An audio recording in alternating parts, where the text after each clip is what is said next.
국민의힘 같은 경우는 코인 과세를 2년 유예 쪽으로 가닥을 잡았었거든요. 법이나 제도가 정비가 안 돼 있으니까 2년 후부터 과세하겠다. 당론으로 정했었고요. 그리고 민주당 내년부터 하긴 하는데 현재 공제 금액이 250만 원인데 이거를 5천만 원으로 늘리고 바로 하자. 아, 이렇게 당론을 정했거든요.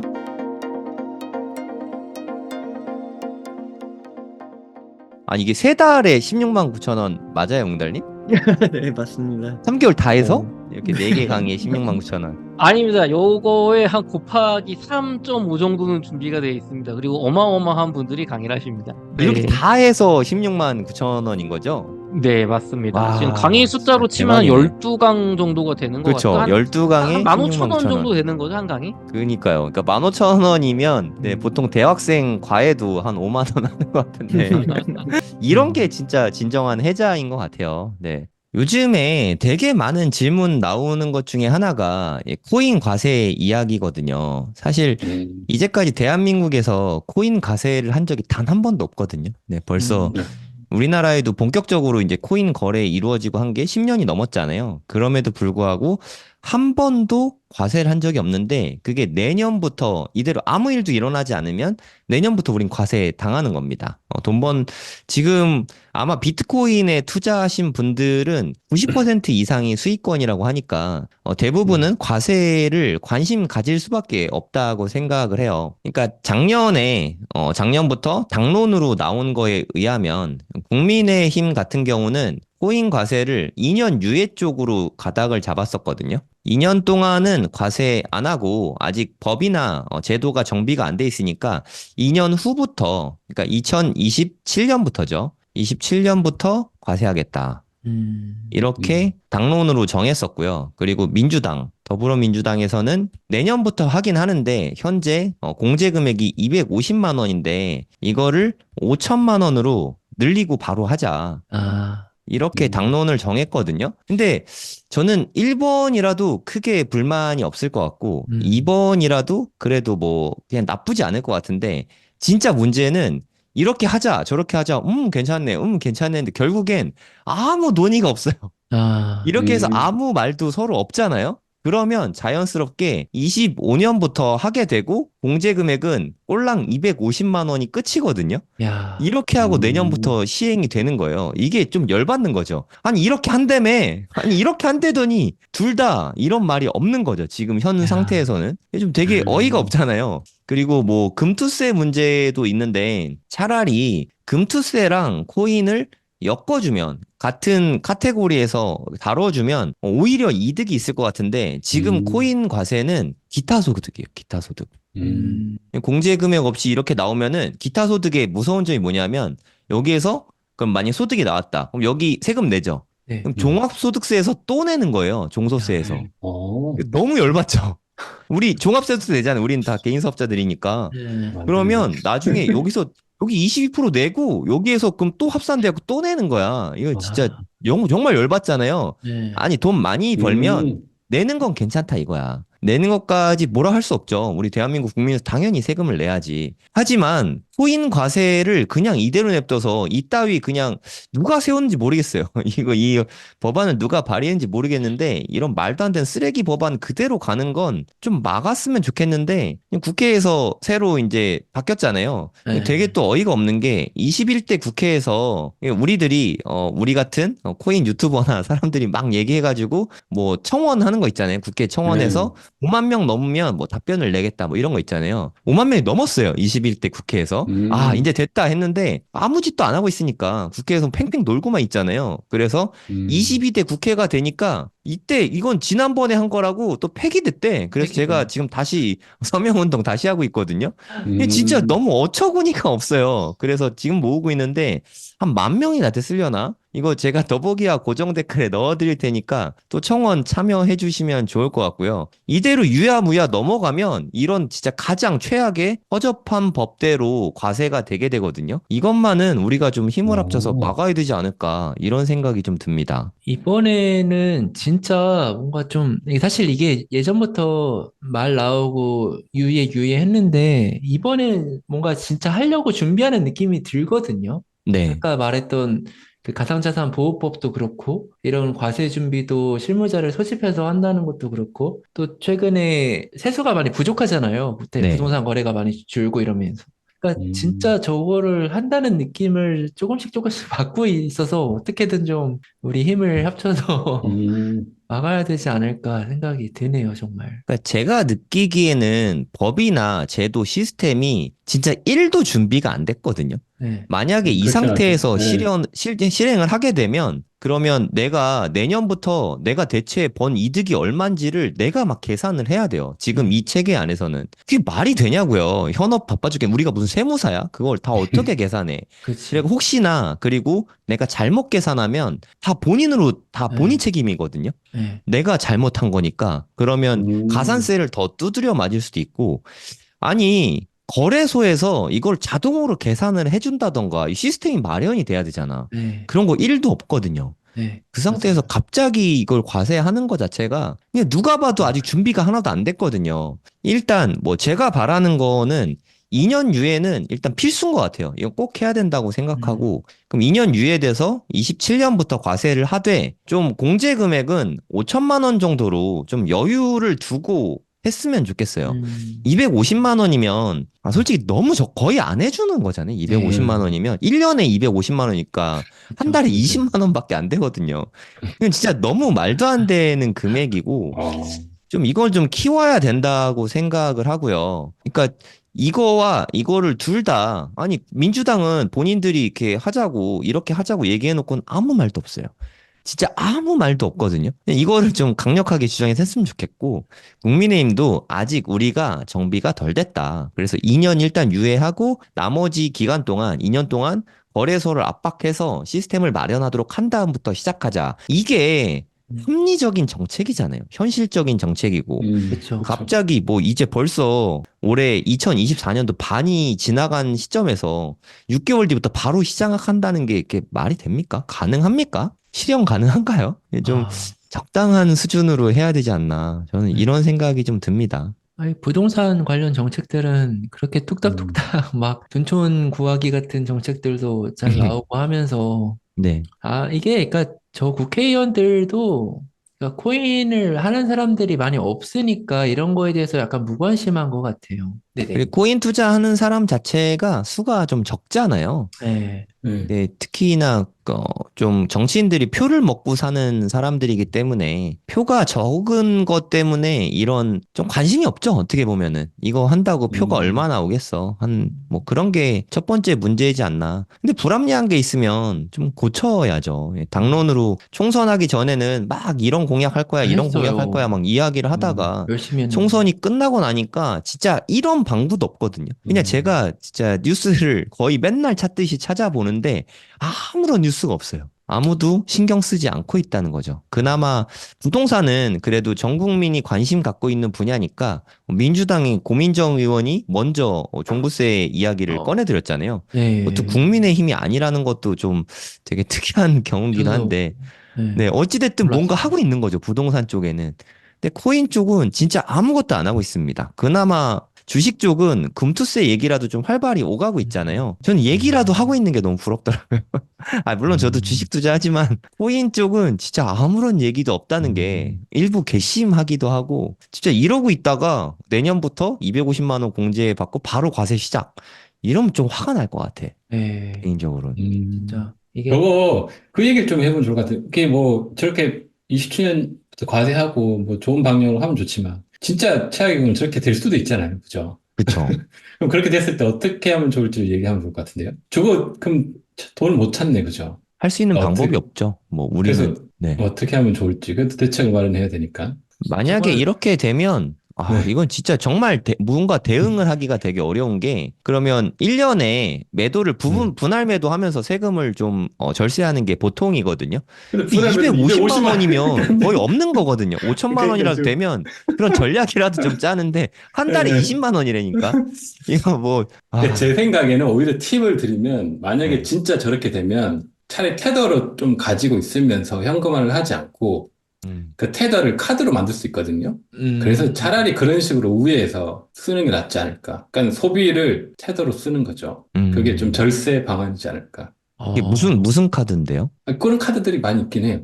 일반 신용카드인데 결제를 그건 아니죠. 테더로 한다고? 그냥 테더를 가지고 있으면 그 테더로 신용카드를 결제할 수 있는 카드들이 좀 있거든요.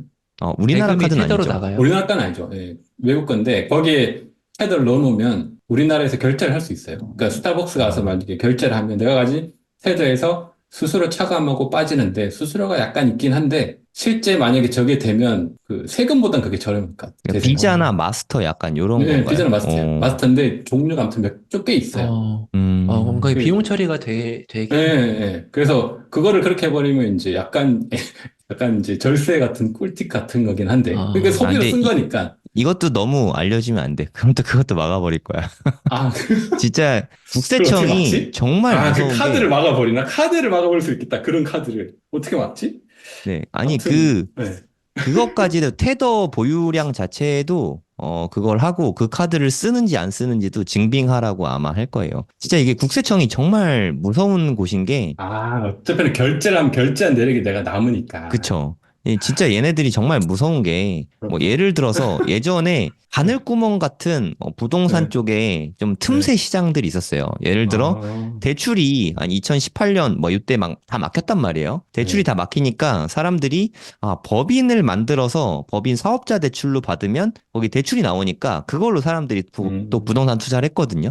그랬더니 법인 대출 자체를 완전히 그냥 다 막아버리고 주택 매수할 땐 100%다 막아버리고 그리고 심지어 법인으로 주택을 매수하면 그냥 일괄적으로 매년 3%씩 종부세를 매겨버렸거든요. 그러고 나서 그냥 다 소급 적용을 해버렸어요. 그 전에 야, 산 것들도 그 이후에 산 것만 적용하는 게 우리가 생각했을 땐 맞잖아요. 네. 근데 그 전에 산 것까지 다 소급 적용을 해버렸거든요. 음, 그래도 별 문제가 없는 이유는 법인으로 주택을 매수한 사람은 되게 소수죠. 표가 음, 얼마 안 된단 말이야. 그래서 그냥 음. 붙였어요. 예, 아, 저도 그 피해자 중에 한 명이고. 진짜요. 어, 야. 그러니까 다 그런 식이에요. 그러니까 모든 어, 국세청이 진짜 되게 무시무시한 곳이에요. 어, 어떻게든 다 막아버립니다. 대단한 그렇구나. 곳이에요. 네, 그러니까 세금이 꼭 필요한 건 알겠는데 제가 이런 이야기 글쎄요. 하면 어떤 사람은 이런 이야기 하더라고요. 그러니까 뭐 세금 내는 게 국가의 국민으로서 세금 내는 건 당연한 의무다. 저도 너무 당연하게 생각하거든요. 저 소득세 다 내고 있고 법인세 다 내고 있고 성실납세 안 한 적 한 번도 없는데 코인 과세는 기존에 없던 게 생긴 거고 그게 보호도 안 돼요, 사실. 이게 만약에 음, 올해 손해를 봤다. 그러면 그나마 괜찮아요. 내년에 보전을 좀 해주니까. 근데 음, 올해 이득 봐서 세금을 다 냈다고 쳐요. 근데 내년에 손해 봤어. 코인은 그런 거 너무 많잖아요. 그럼 그때 네. 다시 돌려주진 않아. 그러니까 크게. 만약에 올해 손해를 그럴 수 없지. 봤다. 그러면 이게 뭐 2년인가 3년 정도 남는데요. 또 그거 이후에 음, 이익 보면은 세금 낸 거 뭐 또 처음부터 다시야. 그냥 모든 음, 제도가 다 납세자에게 불리하게 만들어져 있거든요. 세금 납부 관련해서는. 그리고 항상 뭐 기준이 두 가지가 있으면 이럴 경우 이거, 저럴 경우 저거면은 항상 더 안 좋은 쪽으로, 더 많이 내는 쪽으로 다 음, 선택이 되게 되는데 글쎄요. 그러니까 우리나라에서 세금 내는 사람 비율이 되게 적대요. 정말 적대요. 근데 음, 그렇기 때문에 세금에 대해서 아무리 나쁘게 해도 표에는 별로 지장이 없는 거예요. 근데 야, 그게 좀 맞는 건지, 이게 정의로운 건지, 그거는 좀 생각해 볼 필요가 있을 것 같아요. 저렇게 과세가 되면 이제 그러니까 MM이라고 부르는 마켓 네. 메이커들한테도 똑같이 부여가 되다 보니까 음, 떠나거든요, 시장을. 그쵸. 걔네들은 음, 평가 차익에 뭐 1, 2억을 기대하고 가격을 조정하는 게 아니다 보니까 뭐 엄청나게 많은 음, 평가 차익을 노리고 그 시세를 띄우는 건데 그런 애들이 빠져나가면은 이제 그런 거에 반사이익을 음, 노리고 투자하는 우리들도 같이 피해를 볼 수 있기 때문에 저런 거 자체가 뭐 얼마나 달라지겠어 해도 저런 걸로 인해서 거래소 자체가 많이 유동성이 마를 수 있다고 음, 생각해서 좀 그래. 네. 걱정이 드네요, 정말. 금투세 이야기도 좀 해보면 사실 제가 느끼기에 그러니까 나스닥이나 이런 미국 주식에 투자를 안 하고 한국 주식에 투자하시는 분들은 물론 정보 이용에 뭐 정보를 얻기가 수월하니까 한국어로 대부분 데이터들이 돼 있어서 그런 면도 있겠지만 과세를 안 하는 이유도 사실 대단히 높은 비중을 차지할 거라고 생각하거든요. 맞아요. 그러니까 저만 해도 맞아요. 만약에 한국에서도 20% 플러스 2%에서 뭐 22% 내고 맞아요. 미국에서 해도 뭐 한 20% 정도 낸다고 치면 저는 당연히 미국 주식 투자할 것 같거든요. 그렇죠. 그러면 한국에 있는 코스피나 코스닥 시총 자체가 엄청 빠져나갈 수 있거든요. 이게 국부의 해외 유치율을 더 가속화할 거라고 생각이 들고 지금 대한민국은 과세가 없는데도 주식에 과세가 없는데도 해외 쪽으로 투자를 더 많이 점점 늘어나고 있잖아요. 네. 이게 만약에 한국 주식에 과세를 시작하면 이게 엄청나게 가속화될 거라고 저는 생각하거든요. 코스피 투자 금액이 좀 정말 많이 줄어들 것 같아요. 해외 네. 투자자들도 많이 좀 줄어들 것 같고 네. 이게 저는 되게 우려가 많이 됩니다. 그러니까 물론 세수 확보를 그럼 어떻게 할 것이냐 이게 또 사실 중요한 부분이긴 하죠. 국가를 운영하기 위해서는 어느 정도 또 세금을 걷어야 되니까. 근데 이거 사실 뭐 되게 어려운 문제죠. 그 민주당에서 얘기하는 것도 사실 메이크 센스 하긴 하거든요. 합리적이긴 하거든요. 그러면 종부세 없애는 건 좋다. 하지만 과세원을 어디서 충당할지 계획 없이는 안 된다. 이렇게 주장하고 있거든요. 그게 맞는 이야기인 건 같은데 하지만 이 코인 과세 이런 거는 정말 좀 너무 주먹구구인 것 같아요. 아무도 신경을 안 써서 대충 이렇게 법안이 만들어지고 그대로 이렇게 개정을 하겠다고 말했지만 아무것도 안 하고 그대로 실행이 되면 이건 좀 어이없는 일이지 않을까. 뭐 그런 생각이 듭니다. 네, 알겠습니다. 여기까지 하도록 하겠습니다. 네, 네, 수고 많으셨습니다. 네, 수고하셨습니다. 네, 안녕히 계세요. 7월에 한 번, 9월에 한 번 이렇게 두 번 강의하는데 해외 거래소 사용법으로 강의를 하거든요. 저는 기왕이면 해외 거래소를 이용하면 쌀 때 더 쌀 때 살 수 있고 팔 때도 더 비쌀 때 팔 수 있거든요. 해외 거래소에서 쓸만한 거래소를 일단 골라주고 그 중에서도 우리가 자주 쓰는 메뉴 그 정도만 우리가 익혀도 충분하거든요. 그리고 두 번째 강의는 팽돌이 작가님. 알트코인을 너무 해박하세요. 네, 뭐 하나 이렇게 툭 던지면은 모르는 알트가 별로 없으세요. 네. 팽돌이 작가님은 알트 뭐 가졌나요? 네, 저라면 그냥 안정적으로 비트코인 안 사고 이더리움을 반을 사겠습니다. 뭐 이런 식이에요. 정말 시원시원하게 다 알려주거든요. 제가 생각하기에 가장 목말라 하는 코인 강의는 팽돌 작가님이 아닐까 저는 그런 생각이 듭니다. 근데 앨리스원님 책이 지금 베스트셀러에 계속 올라가고 있거든요. 네, 그런 앨리스원님이 주제까지 너무 핫해요. GTX 노선 따라 돈 되는 투자처 추천. 네, GTX가 핵심이지 않습니까, 사실. 그렇죠. 책에도 지금 부록으로 들어가 있잖아요. 지도 네. 속에 아파트 단지명 이런 거 다 나온단 말이에요. 찝어주는 그거 정말 그거 시원시원하세요. 그거 어떻게 보면 7월 달은 좀 시원시원한 분들이 모였다. 맞아요. 네. 이호석 대표님은 투자 전반에 관해서 매크로도 잘 보시고 다 다루시잖아요. 고래동 공부는 진짜 다 모실 수 있구나. 진짜 이게 보통 커뮤니티가 아닙니다. 여러분들이 원하시는 분들은 우리가 뭐 섭외력이 워낙 좋아서 다 모실 수 있어요. 그래서 제가 이제 8월에 준비한 강연은 이제 네. 앞으로 2년 부자될 계획 세우기예요. 보통 강의를 할 때 주요 내용 골자가 제가 평소에 읽는 책, 그리고 그거를 내 삶에 어떻게 적용하고 있는지, 그리고 특히 이제 부의 관점에서 이야기를 많이 하려고 하거든요. 2025년 말까지가 또 한 번의 퀀텀 점프가 있을 시기라고 봐요. 그리고 그 과정이 지금 만들어져 가고 있고요. 그래서 제가 이번에 비트코인으로 벌고 빌딩으로 한번 작은 마침표를 한번 찍어보려 하는 이런 계획들을 한번 설명하면서 이런 플랜이 어떻게 나오게 됐는지를 이제 책의 내용, 이론을 백그라운드 삼아서 설명을 한번 해드리려고 해요. 필 작가님 정말 밸런스라는 말이 맞게 거시경제도 보시고 유동성도 보시고 정책도 보시고 하면서 비트코인, 알트코인, 그것도 메이저 알트코인 뭐 이더리움이나 솔라나 이런 거부터 뭐 자잘한 코인까지, 그리고 굉장히 막 공격적인 밈 코인들도 있잖아요. 그런 거를 다 섭렵을 하시면서 밸런스 있는 투자를 강조하신단 말이에요. 무조건 알트만 하면 안 된다. 그렇다고 비트코인만 해서도 안 된다. 선견지명이라고 할까? 그게 있으신 분이니까 저는 정말 기대하고 있습니다. 막내 아들이 엄마한테 차근차근 알려주듯이 뭐 이런 느낌으로 강의를 해주시거든요. 그게 호필 작가님의 가장 장점이라고 생각합니다. 네. 그래서 요번에 9월에 많은 분들이 생각하시는 부동산 관심이 저도 요즘 많이 올라오는 게 느껴지고 피부로도 그러니까요. 네. 현장에서도 가격도 올라오는 게 사실 많이 느껴지거든요. 이 24년 9월 시점에 2025년을 맞아서 내 집 마련을 하시려는 분들, 무주택자분들, 혹은 네. 1주택자인데 갈아타시려는 분들, 일시적 1가구 2주택으로 좀 재산을 불려보시려는 분들, 이런 분들에게 꿀팁을 좀 드릴 수 있는 좀 구체적인 방법. 네, 저는 항상 월급쟁이의 입장에서 큰 어떤 노동소득이 많지 않는 분들, 평범한 분들을 대상으로 하니까 한 200에서 300만 원 정도 버시는 분들 충분히 따라 하실 수 있는 그런 현실적인 부동산 강의 좀 준비하고 있습니다.